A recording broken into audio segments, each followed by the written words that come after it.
ले लीजिए।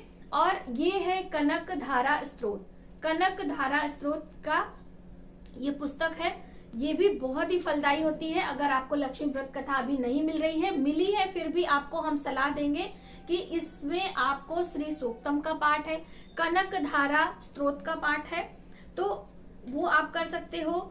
लक्ष्मी स्तोत्र है वो आप पढ़ सकते हो। तो ये पहले सूक्तम आप देख लीजिए, यहाँ पर है सूक्तम का। और अब इसके बाद हम आपको दिखाएंगे लक्ष्मी स्तोत्र भी है,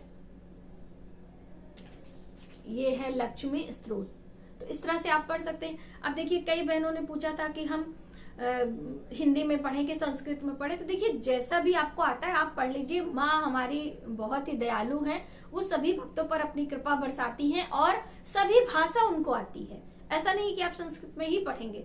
तो एक लाइन हम आपको पढ़ के सुना देते हैं जिससे आपको आसानी होगी। जय पदम पला साक्षी, जय तुम श्रीपति प्रिय, जय मार्त महालक्ष्मी संसार आवरण तारणी, महालक्ष्मी नमस्तुभ्यम नमस्तुभ्यम सुरेश्री, हर प्रिय नमस्तुभ्यम नमस्तुभ्यम दयानिधे। इस तरह से आपको करना है। अब आप सिर्फ यदि पूरा कनकधारा, लक्ष्मी सूक्तम, स्तोत्र ये सब कर रहे हैं तो एक ही बार ये पुस्तक यानी एक बार सुबह एक बार शाम आपको पढ़ना है। यदि आप सिर्फ स्तोत्र का पाठ कर रहे हैं, सिर्फ श्री सूक्तम का पाठ कर रहे हैं, तो आपको क्या करना है अधिक लाभ लेने के लिए। यदि आप बिल्कुल दरिद्रता से घिरे हैं, धन का अभाव है, कर्ज से आप बिल्कुल फंसे हुए हैं, बिल्कुल लक्ष्मी आपसे रुष्ट हो चुकी हैं, तब हम आपको ऐसे में सलाह देंगे कि आपको श्री सूक्तम या फिर श्री स्तोत्रम दोनों में से एक कोई लेकर 16 बार करना है। 16 बार सुबह, 16 बार शाम। इस तरह से यदि आप प्रयास करते हैं तो निश्चित ही माँ लक्ष्मी प्रसन्न होंगी और आपकी सभी विपत्तियों को दूर करेंगी। तो ये आपने जाना कि कितना महान ये व्रत है और किस तरह से इसका हमें लाभ मिलता है। अब हम इसके साथ बात करेंगे श्री यंत्र की। तो देखिए श्री यंत्र माता महालक्ष्मी के साथ ही रहता है और श्री यंत्र की पूजा करने से हमें महालक्ष्मी की प्रसन्नता मिलती है। ये सब स्टेप बाय स्टेप नियम है, इसको आप समझते चलिए। तो इस तरह से आप ये देख सकते हैं, ये है श्री यंत्र। यदि आपके पास अलग से धातु का श्री यंत्र नहीं है, श्री यंत्र सोने का होता है, चांदी का होता है, तांबे का होता है, तो आप मेरा पूजा मंदिर में रखा है इसलिए मैं नहीं ले पाई। पूजा में अक्सर आपने देखा होगा वीडियो में नीचे रखे रहते हैं, उनका भी पूजन करना होता है। यदि इन केस अभी आपके पास नहीं है तो ये देखिए श्री यंत्र यहाँ पर बना होता है। ये जो कनक धारा की पुस्तक है इसमें भी बना है, वैभव लक्ष्मी की पुस्तक है उसमें भी बना होता है। तो आप इसे ही रख कर पूजन कर सकते हैं, फिर धीरे धीरे आप व्यवस्था कर लीजिएगा।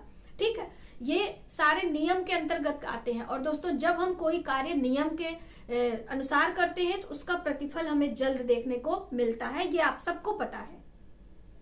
ये आपकी क्लियर हो गई। अब माला की हम बात कर लें, किस माला से हमें जप करना है। तो देखिए दोस्तों, माला स्फटिक की हमें लेनी होगी और साथ ही कमल गट्टे की माला। तो देखिए भैया, कमल गट्टे की माला तो हमारी हर बार टूट जाती है, ये देखिए बिल्कुल खंडित हो चुकी है। और अब हम आज नया माला लेने वाले हैं और इस तरह से ये, और कमल गट्टे के बीज भी आप रख सकते हैं पूजन में। तो यदि आपकी माला खंडित हो जाए, इसे साफ करके धो के और इन्हें माँ लक्ष्मी के चरणों में आप रख भी सकते हैं और स्फटिक की माला से मंत्रों का जप कर सकते हैं। मंत्रों के जप में हम बात करें कौन सा मंत्र जपना है, तो अब ये बहुत सारे लोग कह रहे थे मैम 16 माला जपना है कि 16 दिन तक जपना है। तो जैसे मैंने आपको बताया कि यदि आप बहुत ही परेशान हैं तो बिल्कुल आप 16 माला जप करिए। 16, 8 सुबह 8 शाम, पूरे दिन का मिलाकर। इसी तरह से सूक्तम का 8 सुबह 8 शाम कर सकते हैं, अपने हिसाब से आप अरेंज कर सकते हो। सुबह शाम दोनों समय पूजा करनी है, जैसे भी आपके समय है आप उस तरह से अरेंज कर लीजिए। अब एक एक माला भी जपा जा सकता है, हर दिन के हिसाब से 16 दिन में हमारी 16 माला हो गई। ठीक, ये आपको क्लियर हो गई। और दोनों में से कोई एक माला अरेंज कर लीजिएगा। मेरी टूट गई है, आप में से किसकी माला टूट जाती है। दोस्तों हर वर्ष हमारी टूट जाती है। कई लोगों ने हमें सलाह दी थी कि आप इसे घी में डुबो के रखें या इसमें तेल में डुबो के रखें, तो नहीं होगा, लेकिन मैंने किया था फिर भी हमारा टूट गया है। तो आप में से किसका किसका माला टूट जाता है प्लीज हमें क्लियर करिएगा। अब देखिए ये बारी एक एक करके हम आपके सभी सवालों के जवाब दे रहे हैं दोस्तों। ये, और सिंदूर रोज लगाना है। ये है सिंदूर की डब्बी जो पूजा वाली है, ये आपको हर दिन लगानी है। इसमें आपको कंजूसी नहीं करनी है, माँ लक्ष्मी को पूजन में सिंदूर जरूर लगाना है, 16 बारी ही हमें लगाना है। ठीक है, अब ये है सूप, आप देख सकते हो सूप में आपको रखकर सभी चीजें चढ़ानी होती हैं और 16वें दिन, ठीक है, जैसे कि पहले दिन आपने पूजा किया, अब आप पूछेंगे कि पहले दिन हम चढ़ाएं कि लास्ट वाले दिन, तो पहले दिन आप एक कुछ भी चढ़ा लीजिए, जैसे कि चूड़ी, बिंदी, इत्र, मेहंदी, महावर, सिंदूर की डब्बी, यानी कि एक चीज आप एक सेट चढ़ाएंगे और वो माँ के पास रखा रहेगा।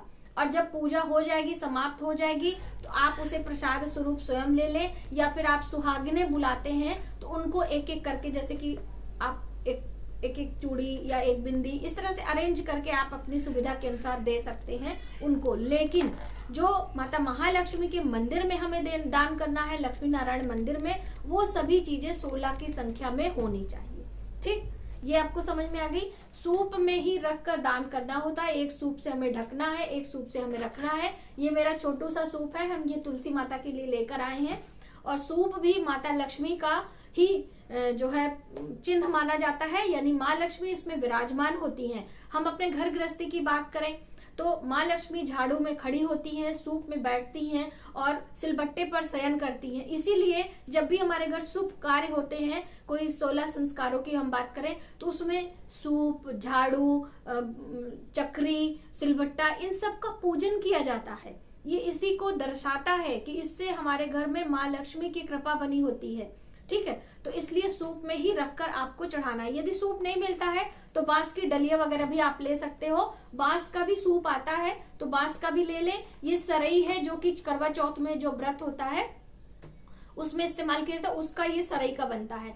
अब देखिए बहुत सारी बहनों को सूप नहीं मिलता है, तो आप लोहे का या प्लास्टिक का सूप कदापि ना लें, ये हमारे लिए अच्छा नहीं होगा, तो आप इस बात को ध्यान रखें। तो बस इस तरह से इन बातों का ध्यान रखते हुए आप महालक्ष्मी व्रत की शुरुआत करें। धागे के बारे में दोस्तों हम नेक्स्ट वीडियो में बताएंगे, क्योंकि वीडियो बहुत लंबी हो जाती है तो आप लोगों को प्रॉब्लम होती है। धागे की गांठें कैसे लगानी है, कौन सा मंत्र जप करना है, ये सभी जानकारी नेक्स्ट वीडियो में हम आपके लिए देंगे। लेकिन चलते चलते माता महालक्ष्मी के जो मंत्र हैं वो आप समझ लीजिए। बीज मंत्र है, सूक्ष्म मंत्र है और साधारण मंत्र है। तो आप मंत्रों का भी चुनाव आप अपने समस्या के अनुसार कर सकते हैं। बीज मंत्र की हम बात करें, ओम श्रीं ह्रीं श्री कमले कमलालय प्रसीद प्रसीद श्री ह्रीं श्री महालक्ष्मी नमो नमः। सब में बिंदी लगी है, अंक की बिंदी लगी है, हम स्क्रीन पर लिख देंगे जिससे आपको बोलने में आसानी होगी। अब आप इतना बड़ा मंत्र नहीं जप कर सकते, पहली बार पूजा में आए हैं, जाहिर सी बात है आपका जो उच्चारण होगा वो उतने अच्छे तरीके से नहीं हो पाएगा, तो आप छोटा सा मंत्र है वो आप ले सकते हो, ओम श्रीं श्रई नमः। ये भी मंत्र अपने आप में अच्छा होता है, ओम श्रीं श्रई नमः, ओम श्रीं श्रई नमः, ये भी आप जब से कर सकते हो। अब ये भी आपसे नहीं हो रहा है तो बिल्कुल छोटा सा मंत्र है, ओम श्रीं ओम श्रीं ओम श्रीं। ये श्री मंत्र जो होता है ये भी अपने आप में महामंत्र माना जाता है, तो इसका भी जप आप कर सकते हो। अब जैसे मैंने इन सभी चीजों के बारे में बताया कि आपके ऊपर है, आपकी श्रद्धा के ऊपर है, सामर्थ्य के ऊपर है, इस तरह से मंत्रों का भी चुनाव आप कर सकते हैं। दोस्तों इस तरह से आपको चौकी लगा लेनी है। चौकी पर आप लाल, पीला और हरा कोई भी रंग के कपड़ा बिछा सकते हैं और श्री यंत्र रखना है। यदि आपके पास हाथी है, मिट्टी की, चांदी की, कोई भी हाथी हो आप उसे रख सकते हैं।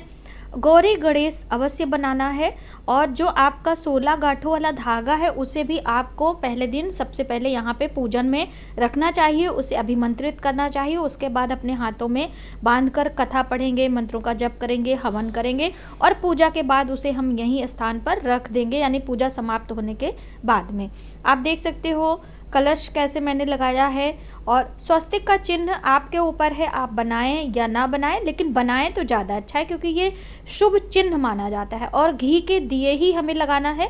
बहुत सारी बहनों ने पूछा था कि दिए हम पूजा में कितने लगाएंगे, तो उसके लिए एक सेपरेट वीडियो है, लेकिन आपको इस तरह से घी के दिए या फिर तिल के तेल के दिए हर दिन पूजा में लगाना आवश्यक होता है।